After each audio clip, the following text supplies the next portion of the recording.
Bonjour, bienvenue sur elimifo.com. Dans ce nouveau numéro de Rime Croisée, j'ai le plaisir de recevoir une artiste à part entière. Elle est auteure, compositeur, prof de piano et coach vocal. Elle a à son compteur 2 albums. Voici Nissia. Nissia, bonjour. Merci d'avoir accepté notre invitation. Bonjour Youssou, merci de m'avoir invité. Alors, on va commencer par la question la plus simple. Il y a la traditionnelle dans cette émission, dans Rime Croisée. Ouais. Je pose souvent la question aux artistes, à savoir leur blaze. On sait que les blazes ont toujours une signification ou une histoire. Alors, quelle est l'histoire de votre blaze? Alors, Nissia, c'est mon prénom en créole. Voilà. Je suis d'origine guadeloupéenne et c'est Nissia, le nom de baptême. Et du coup, en créole, Nissia. Et j'ai ce blaze depuis 2 ans, en fait. J'avais envie que mon nom d'artiste revête aussi mon identité créole. Donc Nissia, voilà d'où il vient. Vous êtes une artiste à multiples casquettes, oui, ouais. On va le dire, parce que c'est ce qui existe, c'est la réalité. Oui. Avant d'en arriver à là où vous êtes aujourd'hui, vous aviez été d'abord choriste dans un groupe. Quels sont vos souvenirs en tant que choriste? Alors c'est des beaux souvenirs.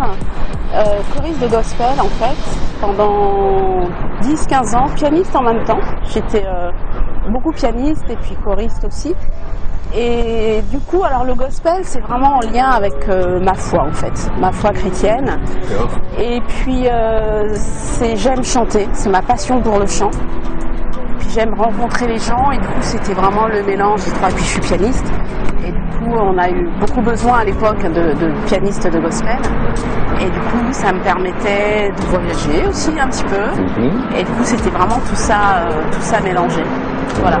Puis le gospel, c'est un beau message, c'est un message d'espoir, c'est le message de l'évangile. C'est toujours un moment de joie parce qu'on intervenait beaucoup dans les mariages. Donc c'était très sympa. Ça a duré 15 ans quand même. 15 ans 15 ans. Quand même. 15 ans quand même. Oui. C'était de très beaux souvenirs. J'avais même eu un quintet, je faisais partie d'un quintet où j'étais clavier. D'accord. Et j'intervenais aussi des fois comme choriste, donc alto ou mezzo-soprane. Et c'est pareil, on a fait pas mal de dates et c'est toujours des moments très sympas, très humains, très chouettes. Ouais. D'accord. Ouais.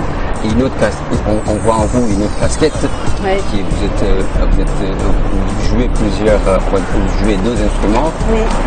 On va s'intéresser à l'un d'eux, qui est le piano, oui. Qui est devenu votre instrument de prédilection. Ouais. D'où est venue cette passion avec votre amour pour le piano?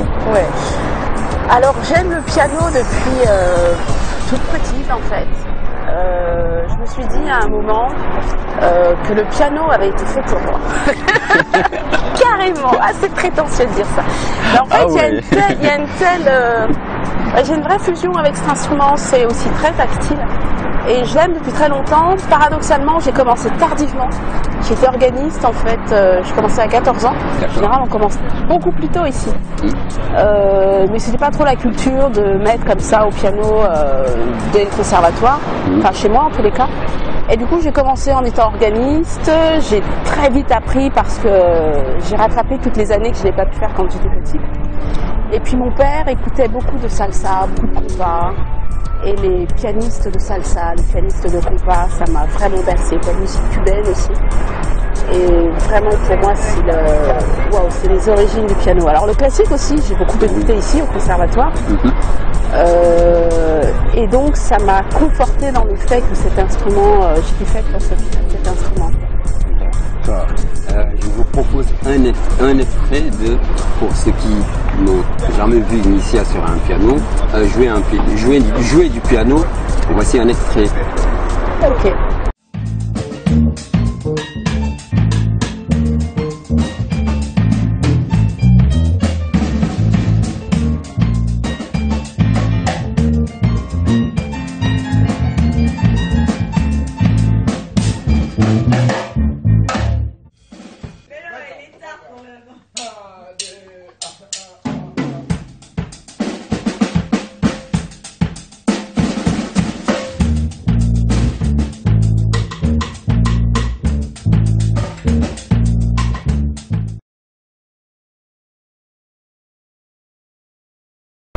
on vient de suivre un extrait de la résidence qui s'est tenue en mai 2017. C'est ça. Donc là, on va parler de vos compositions et de votre premier projet qui est sorti en 2005, C'est ça. qui est le Woman Vol 1.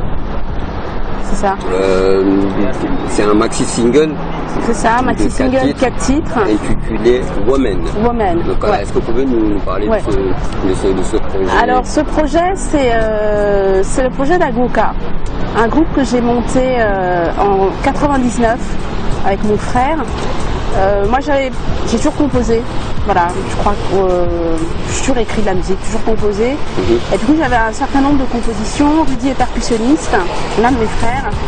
Et je lui ai dit écoute, voilà, moi j'ai des compos, toi t'es musicien. Voilà, on travaille ensemble et on met un projet sur pied. Et du coup, Agwoka, le groupe Agwoka est né comme ça. C'est une fusion donc de la tradition guadeloupéenne, le gwoka, parce que c'est un musicien, un percussionniste. D'accord. Et moi de toutes mes autres influences, donc latin jazz, gospel, biguine. Biguine, ça c'est une influence commune évidemment, à Rudy et à moi.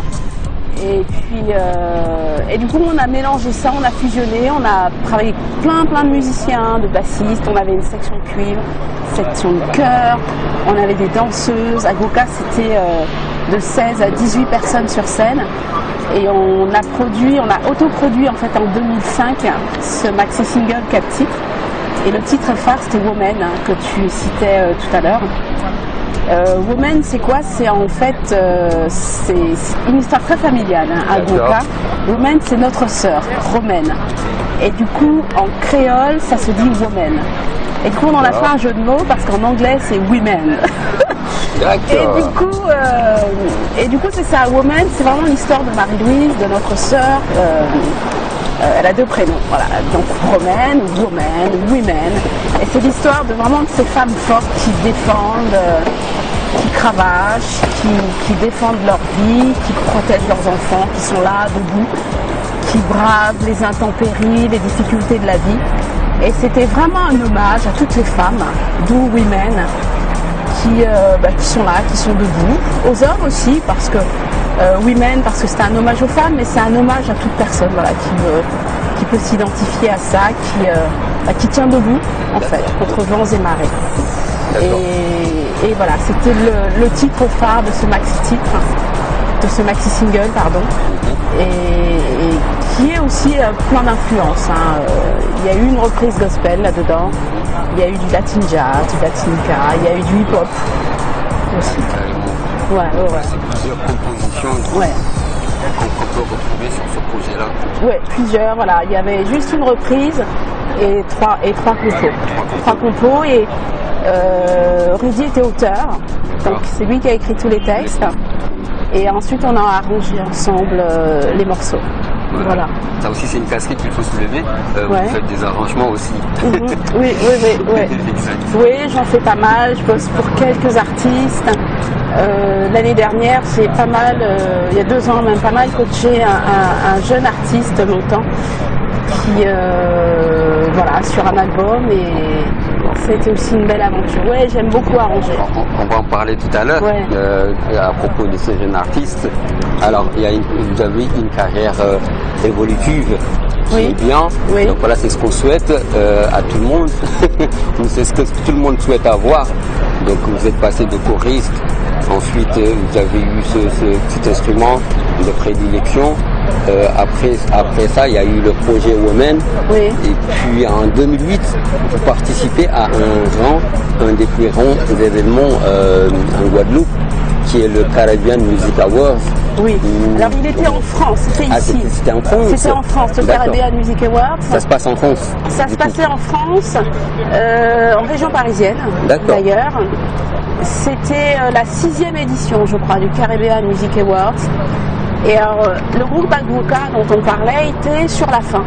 Voilà, on avait déjà plus ou moins arrêté en 2007 et on a été promu pour cet événement.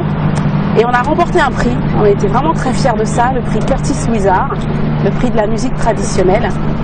Et du coup, ça a été pour nous, ça a sonné sublimement la fin d'Agwoka. Donc ça, c'était vraiment, on était très fiers, vraiment très très chouette. Ça fait du bien. Ouais, ça fait du bien. Voilà, et ça, c'était en effet en 2008. Ouais. Voilà, c'est la récompense de beaucoup d'efforts. Oui, tout à fait. Tout à fait. Voilà, d'efforts et entre autres. Donc voilà, ça permet de continuer le travail et d'aller vers autre chose, quoi. C'est dire, tiens, moi j'ai eu ça et j'en suis fier. C'est ça. C'est vraiment le truc. Alors vous n'êtes pas que auteur et compositeur, vous organisez des événements aussi, vous participez à la production d'autres artistes. Vous en avez cité un tout à l'heure. Alors, qui sont ces artistes avec lesquels vous avez travaillé? Qu'est-ce que vous leur apportez? Il y en a eu quelques-uns, en effet, notamment en 2013, on a, avec une camarade de projet, Karine, salut Karine, on s'est lancé un défi fou. Moi j'aime bien monter des associations et lancer des projets. J'avais monté une assoce et en 2012 et puis en 2013 on s'est dit allez, on fait venir un artiste qu'on aimait beaucoup, Jeremy Camp, qui est très connu aux États-Unis, qui est ici de Nashville. Il avait une tournée européenne et on s'est dit allez, on va lui proposer de venir à Paris. Et donc on y est allé, on n'a pas beaucoup réfléchi, on a foncé. En général ça marche. Ouais. Le concert a pas super, on n'a pas eu tant de gens que ça quand même. Mais ça a été, les gens ont vraiment aimé, ça a été un beau projet quand même. Il y a une satisfaction. Il y a eu une satisfaction, ça nous a permis de placer un des artistes avec lesquels on bossait, Malone, qui fait du hip-hop, qui est un très grand rappeur. Et du coup, on a fait ça au Théâtre des Folies Bergères, qui n'est pas rien. C'était en 2013, le 12 novembre 2013, et Jeremy Camp a accepté avec son équipe de venir. Et donc en première partie, on a mis l'un de nos artistes. Il est venu lui-même avec un autre artiste qui le coachait. Et du coup, ça a été l'un de mes derniers l'une de mes dernières coproductions quand même. Mais c'est toujours des projets très passionnants en fait. J'aime produire, j'aime comme ça accompagner d'autres artistes. C'est de la rencontre. Alors, il y a une question qui m'est échappée tout à l'heure. C'était à propos du projet Women. Oui. Où est-ce qu'on peut la voir aujourd'hui? Alors, Women, j'avoue, comme Agwoka c'est terminé, on va le trouver sur mon propre site. D'accord. Je vous donnerai le lien pour pouvoir écouter ça. On a encore quelques CD disponibles, ouais, si les gens sont intéressés à l'acquérir. Et on peut écouter des extraits sur mon site. Voilà. Et des extraits du maxi single. Avec plaisir, La question m'était échappée, je me suis dit, je n'ai pas, on ne sait jamais. Il y a des gens qui veulent découvrir. Tout à fait, avec plaisir de. Du coup, je me suis dit, voilà, il faut poser cette question-là. Complètement, il y a un projet qui est là cette année, en 2018. Oui. Donc, on va en parler tout à l'heure. Mais je vous propose d'abord de voir un extrait de ce projet qui est un teaser. Le voici. Toutes mes influences conjuguées, dont le Gwoka. Un petit extrait.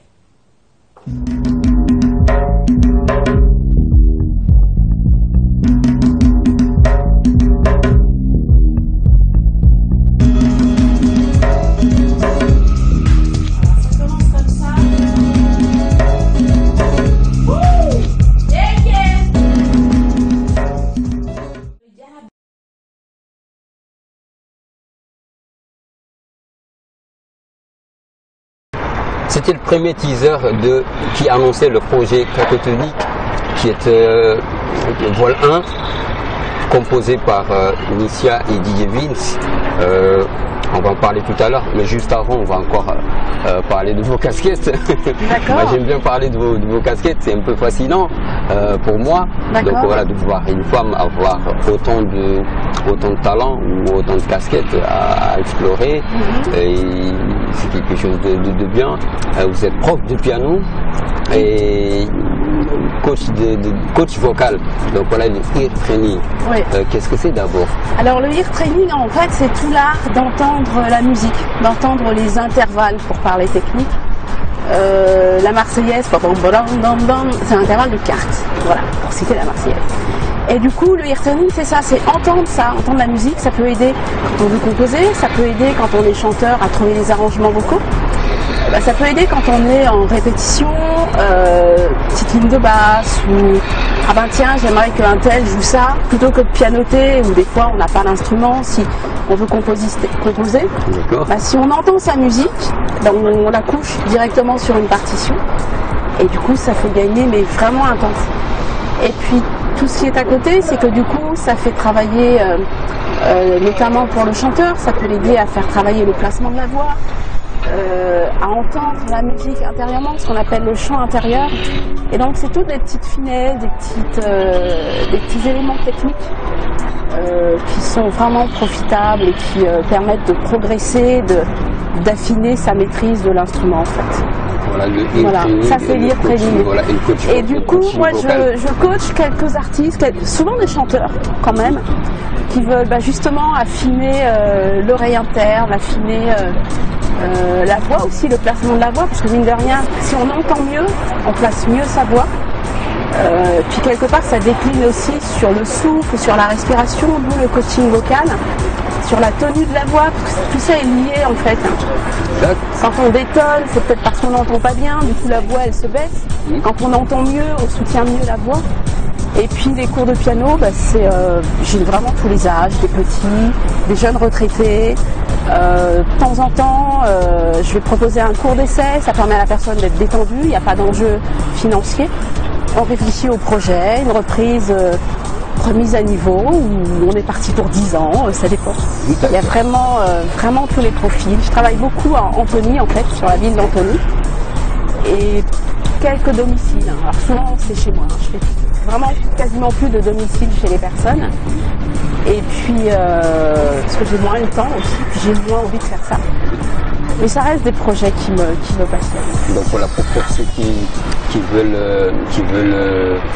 veulent avoir des cours de piano ou des trainings, pour solliciter tout à fait. À tout moment. Mon email. Qu'on mettra sur la page. Exactement. Que vous verrez à la fin de l'émission. C'est ça. Certainement. Sinon, vous pouvez retrouver l'email ou son site.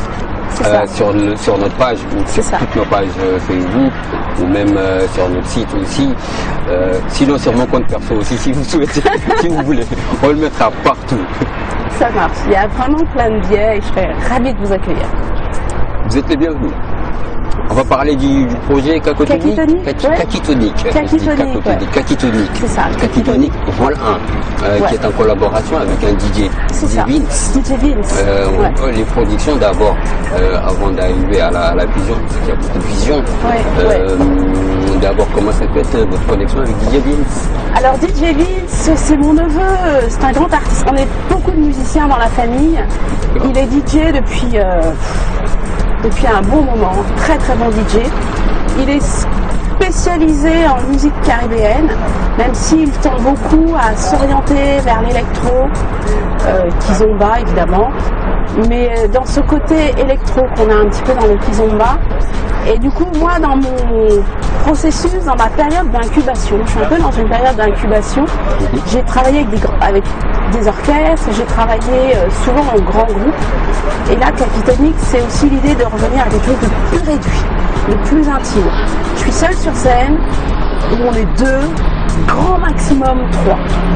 Et du coup, l'idée, c'était de revenir à toujours toutes mes influences, bien sûr. Le cas, c'est pour le bloca, mais la présence de la musique électro, que j'aime énormément.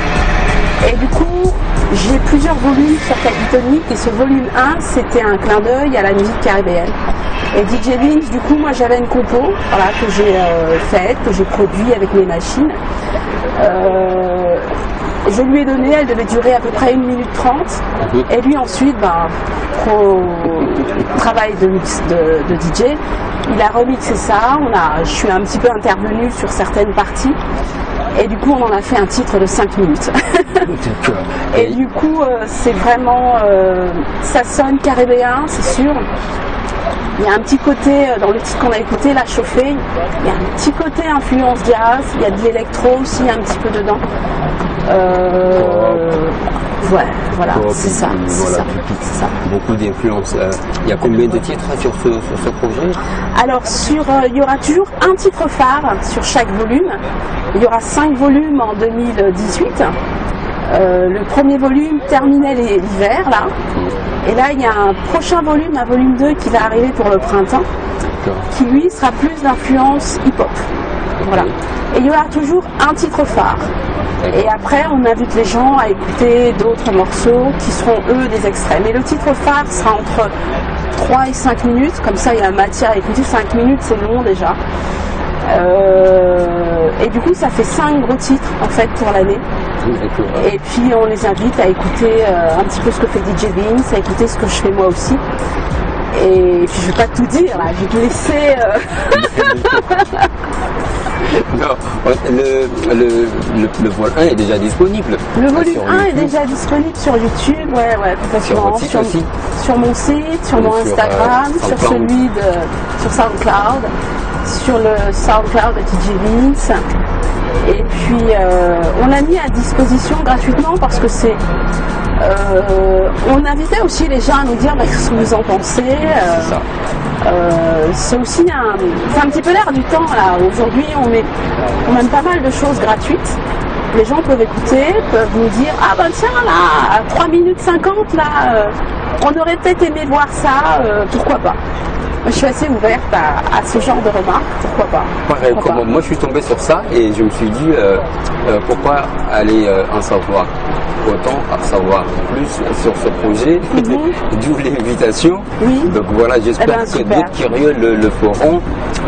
C'est justement ça la magie de la musique, que quand on fait quelque chose qu'on le met à la disposition gratuitement des gens et que derrière ça fait de retours, ça fait surtout de bons retours de quelques personnes qui kiffent et ça fait du bien.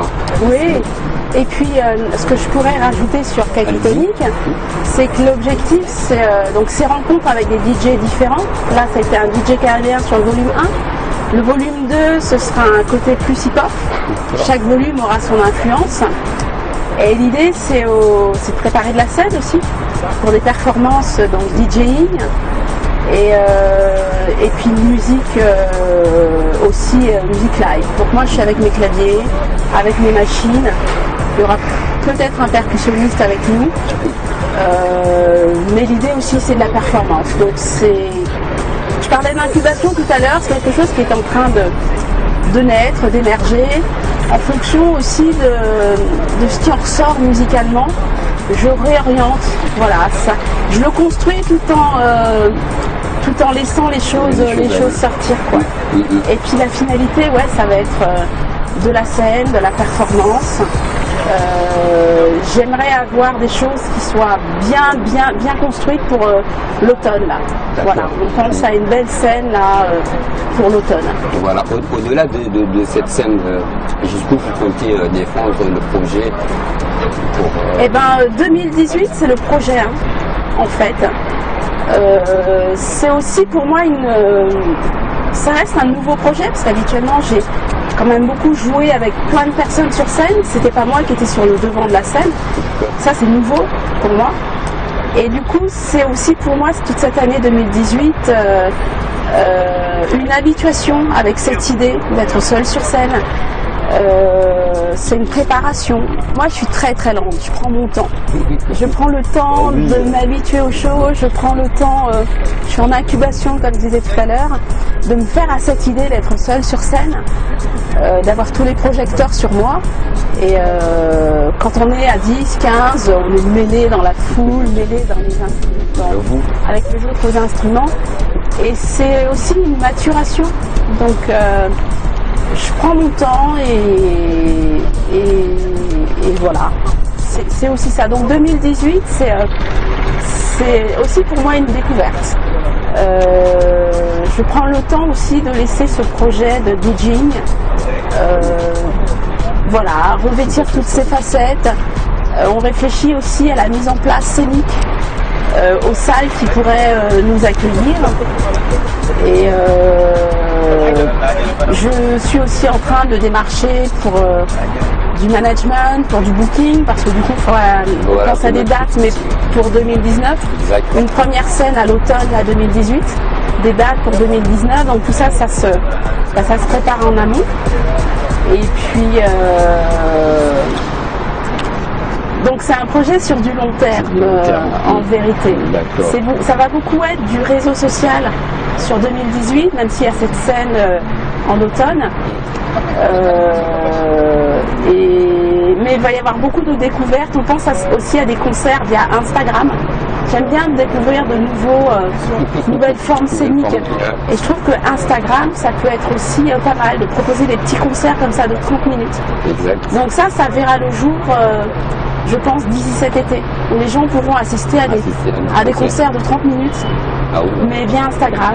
Petite invitation, vous cliquez, vous regardez, live de 15 à 30 minutes. Pas mal l'idée, hein. Ouais, pas mal, je partage vraiment l'idée. Yo, moi je vous propose d'aller découvrir tout ce que fait Nicia sur YouTube déjà, qui est plus accessible, c'est Nicia Music sur YouTube, donc allez-y checker tout ça. Merci. Et là je vais vous en parler tout à l'heure de Ear Training, regardez ce que ça donne. Que vous êtes en meilleure forme que moi. Moi, je suis un peu malade. Je vais vous parler très rapidement du stage Ear Training. On me demande à qui ça peut correspondre, qu'est-ce que ça veut dire Ear Training. J'en avais déjà. Pour vous donner un exemple, en ce moment, je travaille avec une chanteuse, une très bonne chanteuse, vraiment qui a une très jolie voix, un beau grain de voix dans les graves, médiums, et qui du coup a envie d'affiner son oreille, c'est-à-dire d'entendre très précisément les notes, notamment pour pouvoir improviser, pour pouvoir travailler avec un musicien, pianiste, etc., qui placerait des accords plus jazz, ou plus blues, ou plus tout ce qu'on veut, et pouvoir s'amuser sur ces harmonies. Et puis là, on va finir l'interview en beauté.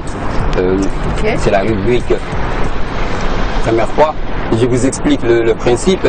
Alors, je vais vous poser quelques questions et vous dites c'était où, quand et comment. Première fois. Donc, première question, votre première composition. Alors, ma première composition, c'était, je ne sais pas quand, probablement en 90, même pas, je compose depuis que je suis toute petite. Allez, on va dire à 9 ans. À 9 ans. 79. 79 à la maison. Première scène 86 à Bourg-les-Valence. Non, même pas, c'était en 86, organiste. Les chariots de feu. 86. Ouais, okay. Organiste, les chariots de feu. D'accord. Premier CD acheté. Premier CD que j'ai acheté? Oui. Oula, on va dire en 88. Alors quel CD, je ne sais plus.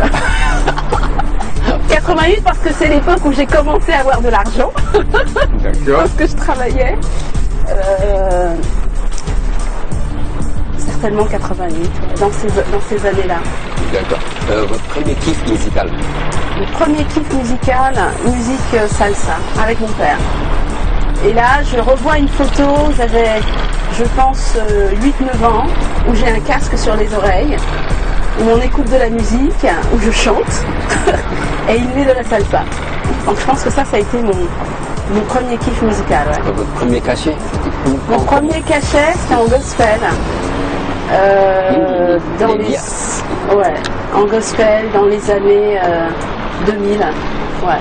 Ça, c'est les liasses. Mais... Elle n'a pas tout dit, hein. Elle n'a pas donné de somme. Non, c'était pas des liasses. C'était moi qui t'ai tiré. Oui. Alors, dernière question. Première artiste féminine que vous avez kiffée? La première, Aretha Franklin, je pense. Aretha. Je m'y attendais, c'est une surprise. Ah ouais. Aretha, la grande Aretha. Avec vos influences. Complètement. Oui. Ouais, complètement.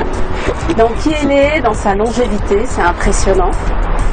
danse Aretha Franklin, je pense. Ouais.